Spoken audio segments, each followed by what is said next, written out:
மாணவர்கள் எவரும் போதைக்கு அடிமையாகாதீர்கள்.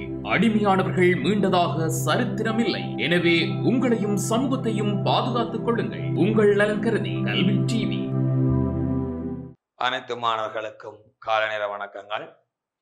இலக்கண பகுதியினுடைய வரிசையிலே நாங்கள் அவதானித்துக் கொண்டு வருகின்ற மொழி முதல் நிலை எழுத்துக்கள், மொழி இடைநிலை எழுத்துக்கள், மொழி இறுதிநிலை எழுத்துக்கள் என்று சொல்லப்படுகின்ற ஒரு விடயத்தை அடிப்படையாக கொண்ட அந்த விடயப்பரப்பை நாங்கள் என்ன செய்கிறோம் என்றால் அவதானித்துக் கொண்டு வருகின்றோம். அந்த வரிசையில கடைசியாக நான் மொழி இறுதிநிலை எழுத்துக்கள் என்று சொல்லப்படுகின்ற ஒரு விடயம் விளங்கப்படுத்தினான். அந்த இறுதிநிலை எழுத்துக்கள்ல வல்லின மெய்யெழுத்துக்கள் ஆரம்பத்தில இறுதிநிலை எழுத்துக்களாக வருவதில்லை என்றும், ஆனால் தற்கால தமிழில பிறமொழி சொற்களோடு இணைந்து மொழிக்கு இறுதியாக வருவது என்று சொல்லப்படுகிறது. வல்லின மெய்யெழுத்துக்கள் இறுதி நிலையில் வருவது இல்லை, ஆனாலும் தற்கால தமிழில் பிறமொழி சொற்களோடு இணைந்து வருகின்றன என சொல்லப்படுகிறது.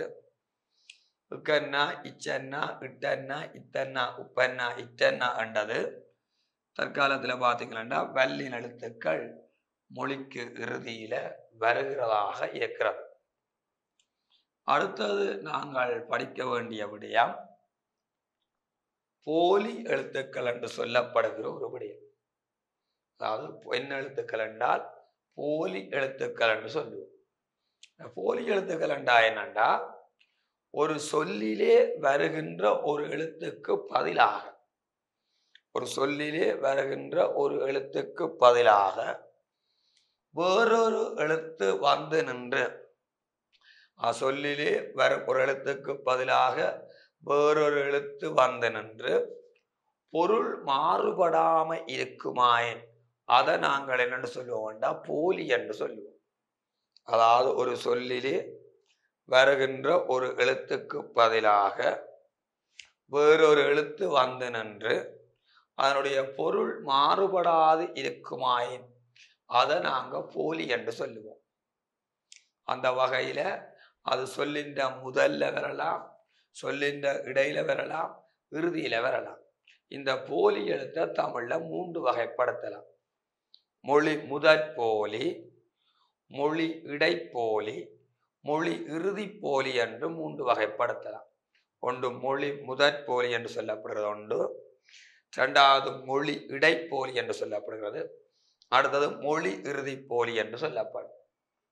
மொழி முதற் போலி என்றா என்னண்டா, சொல்லில வார முதல் எழுத்து மாறி வந்திருக்கும், ஆனா அதனுடைய பொருள் என்ன செய்யாதண்டா மாறுபடாது.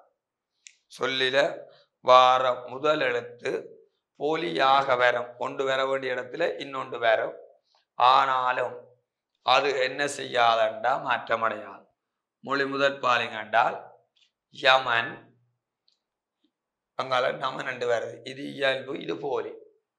அடுத்தது மையல், மையன்னா அப்புறம் மயல் என்று வருகிறது.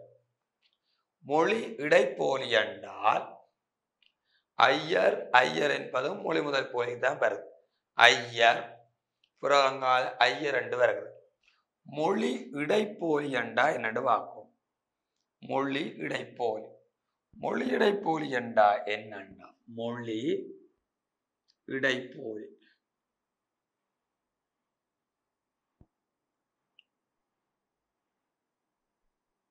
மொழி இடைப்போலி என்றால் சொல்லின்ற என்னதில் என்ன ஞாபகப்படுத்துங்க, சொல்லின்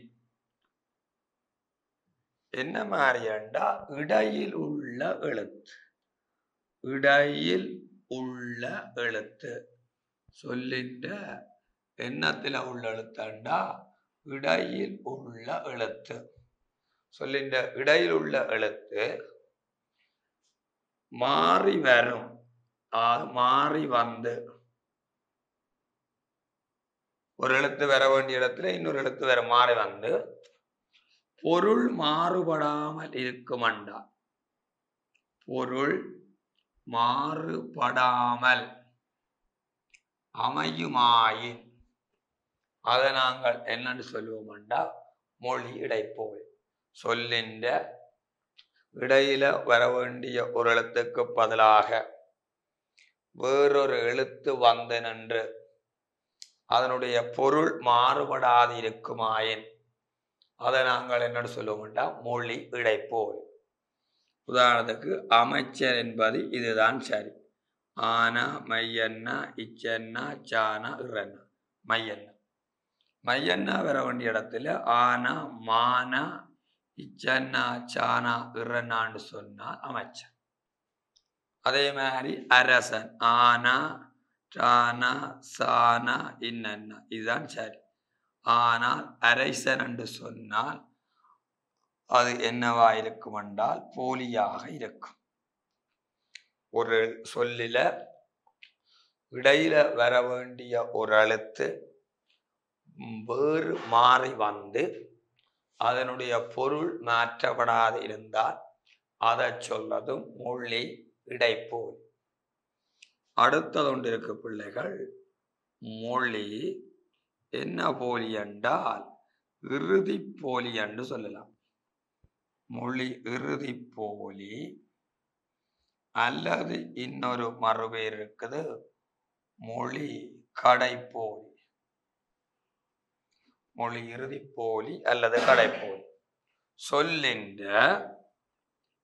இறுதியில வருகிற ஒரு எழுத்து, இறுதியில் வரும் எழுத்து, அதாவது சொல்லின் இறுதியில வருகின்ற ஒரு எழுத்து, இறுதியில வருகிற எழுத்து வர வேண்டிய இடத்துல வேறொரு எழுத்து வரும். ஆனால் அதனுடைய பொருள் மாறுபடாது இருந்தால் அதை சொல்லுறது மொழி இறுதி போலி அல்லது கடைப்போலி.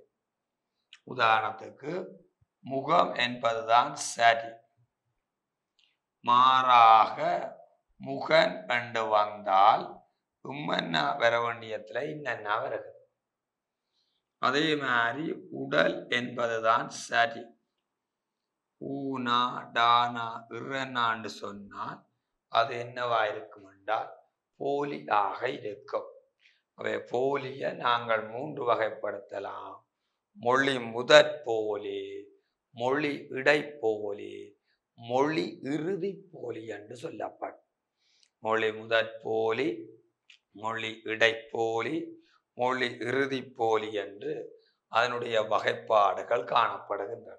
சின்னொரு தலையங்கம் போடுங்கோ, போலி எழுத்துக்கள். போலி எழுத்துக்கள் என்று சின்னொரு தலையங்கம் போடுங்க, எழுதுங்கோ. ஒரு சொல்லிலே வரும் ஒரு எழுத்துக்கு பதிலாக, சொல்லிலே வரும் ஒரு எழுத்துக்கு பதிலாக வேறொரு எழுத்து வந்து நின்று, வேறொரு எழுத்து வந்து நின்று பொருள் மாறுபடாதிருக்குமாயின், பொருள் மாறுபடாதிருக்குமாயின்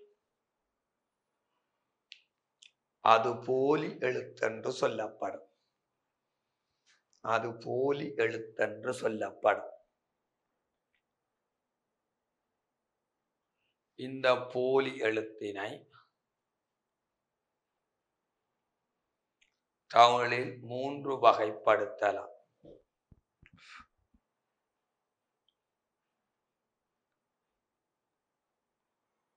மொழி முதற் போலி,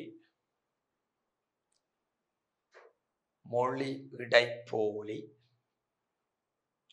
மொழி இறுதி போலி. மொழி முதற் போலி, மொழி இடைப்போலி, அடுத்தது மொழி இறுதி போலி. மொழி முதற் போலி, மொழி முதற் போலி.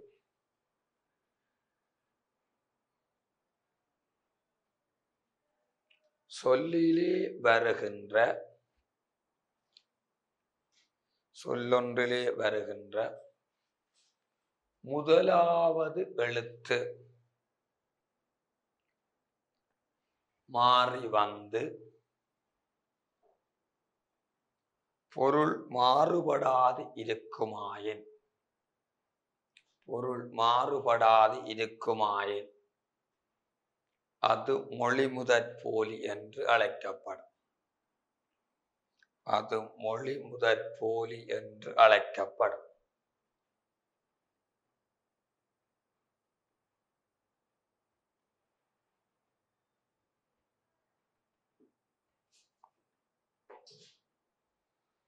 மொழிமுதற் போலி என்று அழைக்கப்படும். உதாரணம்,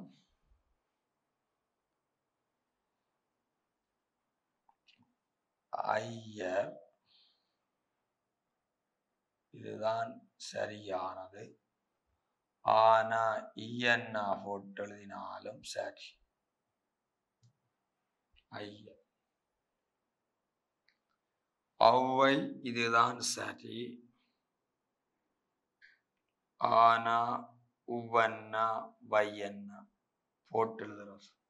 இது என்னவா இருக்க வேண்டாம், போலியாக இருக்கும். ஒவ்வொன்னா வர வேண்டிய இடத்துல ஆனா உவன்னா வருது, ஐயன்னா வர இடத்துல ஆனா ஐயன்னா வருது. என்னை சின்னொரு தலையங்கம், மொழி இடைப்போலி. மொழி இடைப்போலி. சொல்லிலே இடையிலே வருகின்ற ஒரு எழுத்து, சொல்லிலே இடையிலே வருகின்ற ஒரு எழுத்துக்கு பதிலாக, இடையிலே வருகின்ற ஒரு எழுத்துக்கு பதிலாக வேறொரு எழுத்து வந்து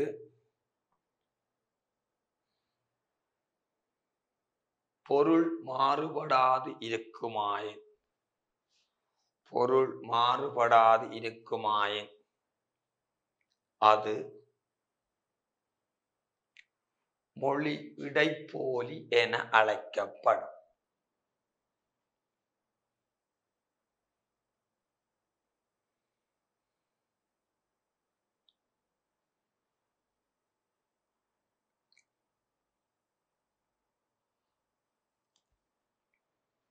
அரசன் பிறகு அரசன் என்று வரும். அமைச்சர் ஆனா மானா போட்டு எழுதுறது.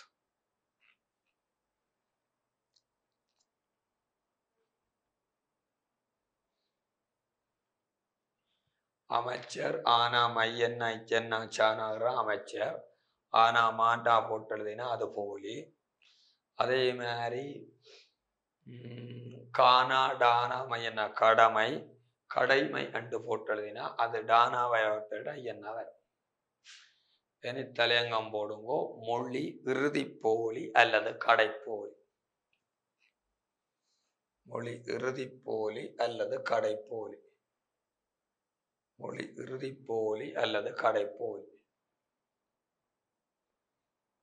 சொல்லொன்றிலே இறுதியாக வருகின்ற ஒரு எழுத்துக்கு பதிலாக, இறுதியாக வருகின்ற ஒரு எழுத்துக்கு பதிலாக, இறுதியாக வருகின்ற ஒரு எழுத்துக்கு பதிலாக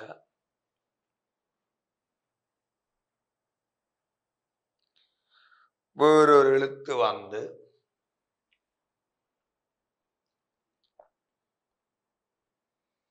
பொருள் மாறுபடாது இருக்குமாயின், பொருள் மாறுபடாது இருக்குமாயின் அதனை மொழி இறுதி போலி என்று அழைப்பர். மொழி இறுதி போலி என்று அழைப்பர். முகம் முகன் என்று சொல்லப்படும், பந்தல் பந்தர் என்று சொல்லப்படும், அறம் அரண் என்று சொல்லப்படும். உம்மன்னா வர வேண்டியத்துல இன்னன்னா வருகிறது, இல்லன்னா வர வேண்டியத்துல இறன்னா வருகிறது. இது என்னவா இருக்கும் என்றால் போலி எழுத்துக்கள் என்று நாங்கள் வகைப்படுத்தி கொள்ள முடியும். அடுத்தது ஒரு விடயம் இருக்கு, என்னவா இருக்கும் என்றால் மெய் மயக்கம் என்று சொல்லப்படுகின்ற ஒரு விடயம். மெய் மயக்கம் என்று சொல்லப்படுகின்ற ஒரு பிரதானமான விடயம். மெய்மயக்கம் என்றா என்னென்றால், அதாவது சொற்களுக்கு இடையில், இதுவும் சொல்லின்ற இடையக்க வார விடயம் தான், சொற்களுக்கு இடையில வருகின்ற மெய் எழுத்துக்கள் தம்மோடு தாம் அல்லது பிற மெய்களுடன் இணைந்து வருவதை நாங்கள் என்னன்னு சொல்லுவோம்டா மெய்மயக்கம். சொல்ற அர்த்தத்தை விளங்கணும். மெய்யெழுத்துக்கள், சொற்களுக்கிடையிலே மெய்யெழுத்துக்கள் தம்மோடு தாம் வரலாம் அல்லது பிற மெய்களுடன் இணைந்து வருவதை நாங்கள் என்னென்று சொல்லுவோம் என்றால் மெய் மயக்கம் என்று நாங்கள் சொல்லுவோம்.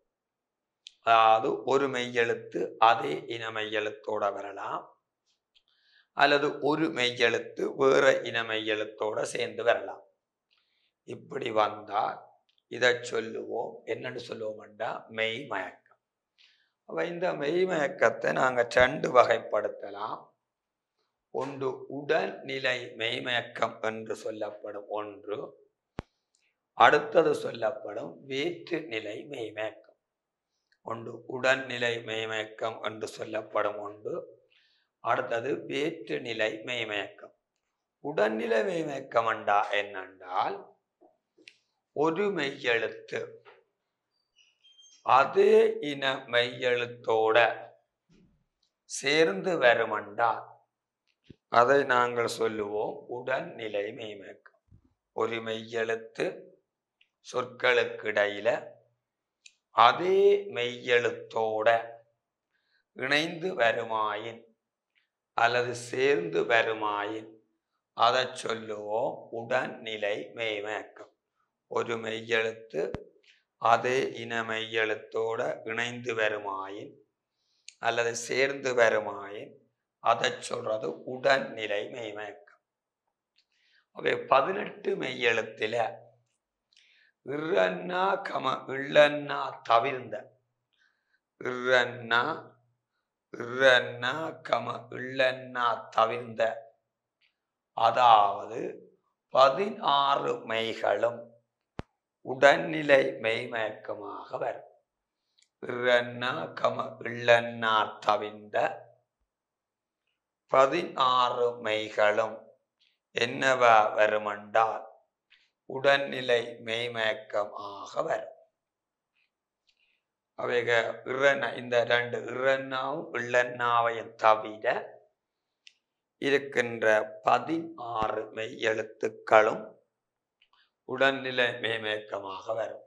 சின்னோட தலையங்கம் போடுவோம். மெய்மயக்கம் சொற்களுக்கிடையில் மெய்யெழுத்துக்கள் தம்மோடு தாம் அல்லது பிற மெய்களுடன் இணைந்து வருவது மெய்மயக்கம் என்று அழைக்கப்படும்.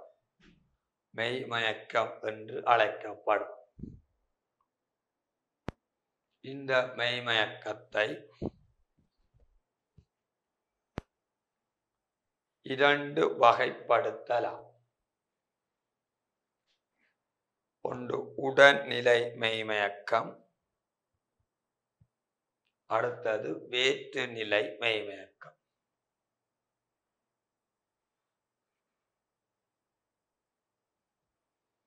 இனி சின்னொரு தலையங்கம் போடும்போது உடல்நிலை மெய்மயக்கம்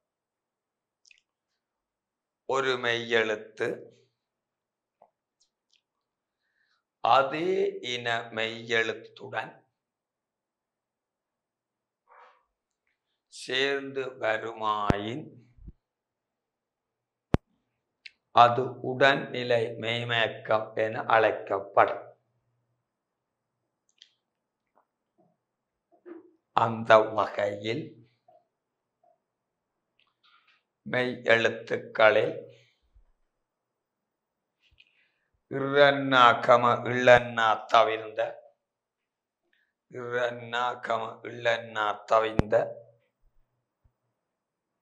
16 மெய்யெழுத்துக்களும் உடல்நிலை மெய்மயக்கமாக வரும்.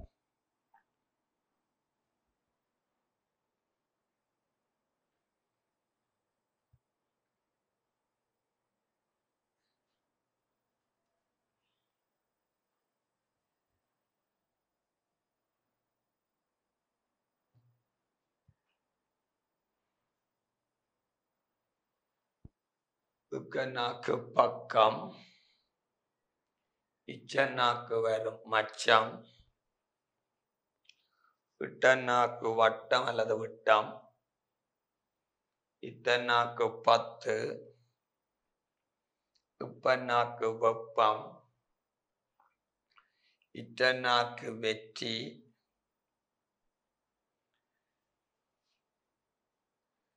இங்கன்னாக்கு இங்கனம், இஞ்சன்னாக்கு விஞ்ஞானம், தண்ணீர், அந்நியன், அம்மன், வெயில், அள்ளி, அடுத்தது செவ்வி, அடுத்தது வெள்ளம். இவ்வளவும் ஒரு மெய்யெழுத்து அதே இன மெய்யெழுத்தோட சேர்ந்து வந்தால் அதை சொல்லுவோம் உடன்நிலை மெய்மயக்கம். வேற்றுநிலை மெய்மயக்கம் என்னென்றால் ஒரு மெய்யெழுத்து அதே இன மெய்யெழுத்து இல்லாது பிறமைகளோட இணைந்து வருமெண்டா அதை நாங்கள் சொல்லுவோம் வேற்று நிலை மெய்மயக்கம். ஒரு மெய்யெழுத்து அதே இன மெய்யெழுத்து அல்லாது பிறமைகளோட சேர்ந்து வருமென்றால் அதை நாங்கள் சொல்லுவோம் வேற்று நிலை மெய்மயக்கம்.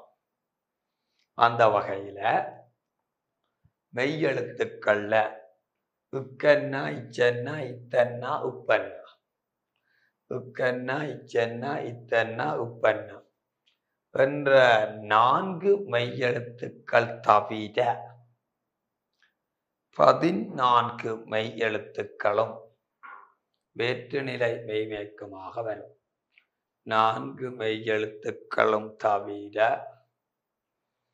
14 மெய்யெழுத்துக்களும் வேற்றுநிலை மெய்மயக்கமாக வரும். இக்கன்னா, இச்சன்னா, இத்தன்னா, உப்பன்னா என்ற 4ஐயும் தவிர 14 மெய்யெழுத்துக்களும் வேற்று நிலை ஆக வரும். இட்டன்னாக்கு நட்பு, இட்டன்னாக்கு சொற்கள், இங்கன்னாக்கு பங்கு என்று சொல்லுவோம், இஞ்சன்னாக்கு பஞ்சு என்று சொல்லுவோம், இஞ்சன்னா அப்புறம் இச்சன்னா சகவுனா வண்டு, அடுத்தது இந்தன்னாக்கு பந்து, உம்மன்னாக்கு அம்பு, இன்னன்னாக்கு மன்று என்று சொல்லுவோம் அல்லது மன்றம், இயன்னாக்கு பாய்க என்று சொல்லுவோம், இரன்னாக்கு தேர்தல் என்று சொல்லுவோம் தேர்தல், அடுத்தது வெல்க, அடுத்தது காவியம், அடுத்தது கீழ்மை, அடுத்தது கல்வன். இதை விட சொற்களுக்குள்ள இந்த மூன்றிலும் இந்த மூன்றும் என்னவா இருக்கும் என்றால் 3 மெய்கள் மயங்கி வாரன்றதை குறிக்கும். ஈயன்னா, இறன்னா, இள்ளன்னா ஆகிய அந்த 3 மெய்யெழுத்துக்களும் வரும்போது அது 3 மெய்கள் சேர்ந்து வருதல் என்ற ஒரு விடயத்துக்குள்ள வருகிறது. 3 மெய்கள் சேர்ந்து வருதல் என்ற விடயத்துக்கு வருகிறது. வாய்க்கால பார்த்தீங்களா ஈயன்னா, இக்கன்னா, இக்கன்னா சகாவன்னா, தேர்ச்சி, அடுத்தது வாழ்க்கை. இது 3 மெய்கள் மயங்கி வருதல் என்ற ஒரு விடயத்துக்குள்ள என்ன செய்யறண்டா வருகிறது. அதாவது சொற்களுக்கிடையில 3 மெய்கள் மயங்கும். அந்த 3 மெய்கள் மயங்கிறதுல ஒன்று இயன்னாக்கு வாய்க்கால் என்று சொல்லுகிறோம், இறன்னாக்கு தேர்ச்சி என்று சொல்லுகிறோம், இள்ளன்னாக்கு வாழ்க்கை என்று சொல்லுகிறோம். இவ்வாறு சொன்னால் இது 3 மெய்கள் மயங்கி வருதல் என்ற ஒரு விடயத்துக்குள்ள வந்து இணைந்து கொள்ற விடயமாக இருக்கும். அப்ப இவ்வளவு என்னவாயிருக்கும் என்றால் ஒரு பிரதானமான என்னவாயிருக்கும் என்றால் இலக்கண பகுதிகள் அதாவது எழுத்தினுடைய பரம்பல் என்று சொல்லப்படுகின்ற ஒரு விடயத்தை அடிப்படையாக கொண்டது. முதல் நிலை எழுத்துக்கள், இடைநிலை எழுத்துக்கள், இறுதி நிலை எழுத்துக்கள் என்று சொல்லப்படுகின்ற 3 விடயங்களை அடிப்படையாக கொண்டு வரக்கூடிய என்னவாயிருக்கும் என்றால் விடய பரப்புகளாக காணப்படும். அதாவது மொழிக்கு முதல்ல எந்தெந்த எழுத்துக்கள் வரும், மொழிக்கு இடையில எந்தெந்த எழுத்துக்கள் வரும், மொழிக்கு இறுதியில எந்தெந்த எழுத்துக்கள் வரும் என்பதை பற்றிய சில ஒரு விடயமாகத்தான் இந்த விடயத்தை நாங்கள் என்ன செய்யலாம் என்றால் கருதி கொள்ள முடியும். அதுல பாருங்க, கீழே பயிற்சி என்று போட்டிருக்கான். மாத்திரை என்பது யாது? பின்வரும் சொற்களில் முதற்போலி, இடைப்போலி, கடைப்போலி ஆகியவற்றை வேறுபடுத்தி எழுதுக. மாத்திரை என்றா என்னண்டா ஒரு எழுத்தொன்றினை உச்சரிக்க எடுக்கின்ற கால அளவு அல்லது நேர அளவு என்னென்று சொல்லப்படும் மாத்திரை. ஒரு எழுத்தினை உச்சரிக்க எடுக்கின்ற கால அளவு அல்லது நேர அளவு என்னென்று சொல்லப்படும் மாத்திரை என்று சொல்லப்படும். இந்த மாத்திரை ஒன்று கண் இமை பொழுது, அடுத்தது கை நொடி பொழுது என்ற 2 விடயங்களை அடிப்படையாக கொண்டிருக்கும். ஒரு எழுத்துக்கு ஒரு மாத்திரை என்றால் அது கண் இமை பொழுதையும் கை நொடி பொழுதையும் கொண்டமைந்ததாக இருக்கும். மாத்திரை என்பது ஒரு எழுத்தொன்றினை உச்சரிக்க எடுக்கின்ற கால அளவு அல்லது நேர அளவு என்னென்று சொல்லப்படும் என்றால் மாத்திரை என்று அழைக்கப்படும். அடுத்தது பின்வரும் சொற்களில் முதற்போலி, இடைப்போலி, கடைப்போலி என்பது. அதுல பாத்தீங்கன்னா கோயில் என்பது ஜீனா, கோவில் என்று சொல்றோம், இடைப்போலி. மையல் என்பது மையன்னா தான் சரி, மானா போட்டது, அது மொழி முதற்போலி. பக்கல் என்பது உம்மன்னா வர வேண்டும், இதுல உம்மன்னா வருது, மொழி இறைப்போலி. சாம்பல் என்பது சரி, இறன்னா வந்திருக்குது, மொழி இறைப்போலி. நேசம், இதுல நேயம் வந்திருக்குது, மொழி இடைப்போலி. கலம், இதுல கலன் என்று வந்திருக்குது, மொழி இறுதிப்போலி. அறம் தான் சரி, இதுல அரண் என்று வந்திருக்குது, அதுவும் மொழி இறுதி போலியாக காணப்படும். இது ஒரு பிரதானமான ஒரு இலக்கண பகுதிகளாக தரம் 11 வார விடயங்களாக இருக்கும். அதாவது மொழி முதற்போலி, மொழி இடைப்போலி, மொழி இறுதிப்போலி என்று சொல்லுகிற ஒரு விடயமும், அடுத்தது மெய்மயக்கம் என்று சொல்லப்படுகின்ற ஒரு விடயத்தை அடிப்படையாக கொண்டும் இன்றைய இந்த வகுப்பு என்ன செய்யறால் அமைந்திருக்கின்றது. அடுத்தது நாங்கள் பார்க்க வேண்டிய பகுதி எதாயிருக்கும் என்றால் முன்னொட்டுக்களும் பின்னொட்டுக்களும் என்று சொல்லப்படுகின்ற ஒரு விடயம். அதாவது முன்னொட்டு என்னென்றால் சொற்கள் அல்லது உருவங்களுக்கு முன்னால சேர்க்கப்படுவது முன்னொட்டுக்கள். அதாவது சொற்கள் அல்லது உருவங்களுக்கு முன்னால சேர்க்கப்படுகிற ஒட்டுக்களை நாங்கள் முன்னொட்டுக்கள் என்று சொல்லுவோம். சொற்கள் அல்லது உருவங்களுக்கு பின்னால சேர்க்கப்படுகின்ற அந்த ஒட்டுக்களை நாங்கள் பின்னொட்டுக்கள் என்று சொல்லுவோம். தமிழ்ல பார்த்தீங்கன்னா முன்னொட்டுக்கள் குறைவு, பின்னொட்டுக்கள் தான் என்னவா இருக்க வேண்டாம் அதிகமாக இருக்குது. அந்த பின்னொட்டுக்களை நாங்கள் என்ன சொல்ல வேண்டாம் அவதானிக்க வேண்டும். முன்னொட்டுக்களும் என்னென்ன முன்னொட்டுக்கள் தமிழ்ல இருக்கு என்பதை நாங்கள் அறிந்து தெரிந்து கொள்ள வேண்டிய தேவை ஒன்று இருக்கிறோம். அவை இதுல பாருங்க, நக்கீரன் வில நாசக கீரன் நக்கீரன், மீயன்னாசக உயர் மீ உயர், வீணாசக ஞானம் விஞ்ஞானம், அனுசக கூலம் அனுகூலம். இதெல்லாம் என்னவா இருக்க வேண்டாம் நா மீ என்ன வி என்பது ஒரு முன்னொட்டுக்கள்.